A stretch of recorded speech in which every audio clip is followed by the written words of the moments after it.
तो आज का हमारा क्वेश्चन है, four charges as shown in figure are located at the corners of the square A B C D. हमारे पास चार चार्जेस हैं, हमने उसको हर एक कॉर्नर पे रख दिया है स्क्वायर के। ठीक है, अब जो स्क्वायर हमने लिया है उसकी एक साइड इक्वल है ए के, तो चारों साइड्स ए के ही इक्वल होंगी स्क्वायर की हर एक साइड, क्योंकि सेम होती है। ठीक है, सेम होती है।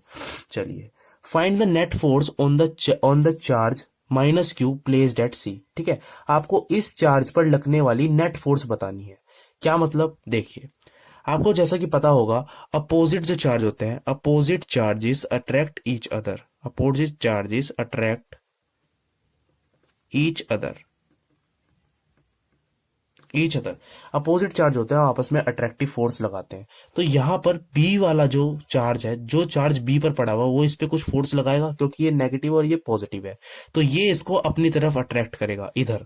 ठीक है, और इसी तरीके से डी भी सी पर फोर्स लगाएगा, बिकॉज ये भी पॉजिटिव है और ये नेगेटिव है, ये अपनी तरफ इसको अट्रैक्ट करेगा। एक फोर्स ऐसे लग गई, एक फोर्स ऐसे लग गई। अच्छा, अब ए वाला भी इस पे अट्रैक्टिव फोर्स लगाएगा अपनी डायरेक्शन में, ए इस तरीके से स्क्वायर के डायगोनल की शेप में। ठीक है, तो इस पर नेट फोर्स कितनी, इस पे कितनी फोर्सेस लग रही हैं? तीन फोर्सेस लग रही हैं। Force due to B, force on C due to B, force on C due to D इसकी वजह से, और force on C due to A. अच्छा, अगर हम इन तीनों फोर्सेस को इंडिविजुअली फाइंड कर दें तो क्या पता हम कुछ इसका रिजल्टेंट फोर्स निकाल सकते हैं। तो चलिए आगे देखेंगे इस चीज को, तो पहले हम फाइंड ही कर लेते हैं। वेट ए, चलिए, force on C due to B कैसे निकलेगा? By Coulomb's law. ठीक है, बाय कूलम्स लॉ, जिस तरीके से हमने क्लास 12th में ये लॉ हमें पढ़ाया जाता है वैसे। ठीक है, जब कभी भी दो चार्जेस कुछ डिस्टेंस पर पड़े हो तो उन पे लगने वाली फोर्स को हम कहते हैं इलेक्ट्रोस्टैटिक फोर्स, और इसको हम फाइंड करते हैं कूलम्स लॉ के हेल्प से। ठीक है, चलिए, अब force on C due to B की इसका फॉर्मूला क्या होता है? के Q1 Q2 upon are square. Q1 यहाँ पर क्या है? पहला चार्ज क्या है? ये रहा Q, दूसरा चार्ज है माइनस Q। यहाँ पर साइन लगाओ ना लगाओ कोई फर्क नहीं पड़ता। ठीक है, अपॉन डिस्टेंस का स्क्वायर, यहाँ पर डिस्टेंस इन दोनों के बीच में है कितना? A, इसका स्क्वायर, तो A का स्क्वायर। इसको हम ऐसे लिख सकते हैं K Q का स्क्वायर अपॉन A स्क्वायर। ठीक है, तो पहली फोर्स हमारी आ गई है, force on C due to इसकी वजह से, B की वजह से। अब निकालते हैं ये वाली, इसका भी यही होगा K Q1 Q2, साइन लगाओ ना लगाओ कोई फर्क नहीं, अपॉन डिस्टेंस का स्क्वायर, डिस्टेंस कितना है? A। ठीक है, चलिए, तो इसको भी हम ऐसे लिख सकते हैं। तो ये दोनों फोर्सेस कुछ हमारी सेम आई है। अब हमें इसको निकालना है। देखो, K Q1 कितना है? Q Q2 कितना है? वही माइनस Q अपॉन R का स्क्वायर। यहां पर जो स्क्वायर का डायगोनल होता है वो इक्वल होता है साइड इंटू √2। साइड कितनी है? A, और इंटू √2। तो यहां पर डिस्टेंस हमारा चेंज हो गया, A √2 का स्क्वायर करना है। ठीक है, तो ये इक्वल आएगा KQ स्क्वायर। अब जब हम इसका स्क्वायर खोलेंगे, कैसे खुलेगा? A का स्क्वायर और √2 का स्क्वायर क्या होता है? 2। ठीक है, तो ये कुछ इस तरीके से हो गया, KQ स्क्वायर 2A स्क्वायर। ठीक है, अब ये दोनों फोर्सेस हमारी सेम आ रही है, तो हम इसको लेट कर लेते हैं।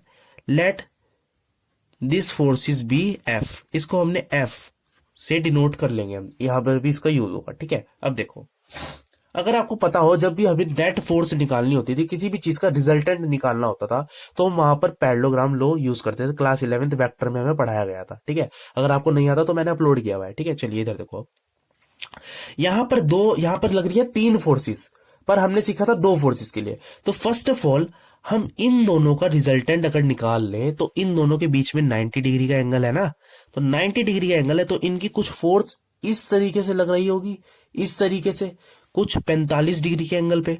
ठीक है, अब अगर हम इन दोनों की रिजल्टेंट फोर्स निकाल दें, तो वो इसी डायरेक्शन में लग रही है, और एक इसकी वजह से एक फोर्स लग रही है, तो दोनों फोर्सेस सेम डायरेक्शन में लग रही है। पर लग कितनी रही है? दो forces, force on C due to A और force on C due to B and D.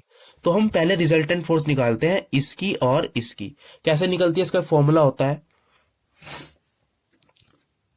Force on C due to B and D.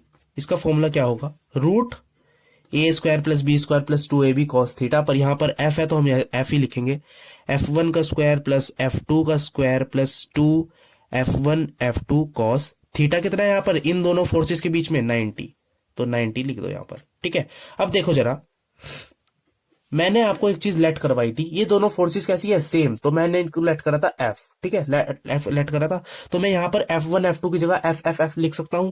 चलिए, एफ का स्क्वायर प्लस एफ का स्क्वायर प्लस 2 एफ का स्क्वायर, बिकॉज ये दोनों forces same थी, cos 90 की value होती है 0, तो ये पूरा का पूरा कैसा हो जाएगा, 0। तो क्या आपका आंसर है, √2 एफ का स्क्वायर। इसको अगर आप फर्दर सॉल्व कर दो तो आ जाएगा आपका F√2, ठीक है। तो इस पर जो इधर लगने वाली फोर्स थी वो आई है आपकी F√2, और ये आपकी force on C due to A भी आपको पता है। अगर आप इन दोनों फोर्सेस को प्लस कर दो, इस वाली और इस वाली फोर्स को, तो आपकी एफ नेट निकल आएगी, ठीक है। आपकी एफ नेट निकल आएगी, जो कि आपकी जितनी भी फोर्स आपकी लग रही होगी सी पे, एफ नेट, ठीक है। चलिए निकाल लेते हैं, कैसे निकालेंगे, force on C due to B, force on C due to D, plus force on C due to A. इन दोनों का आपने रिजल्टेंट निकाल लिया, ये रहा F√2।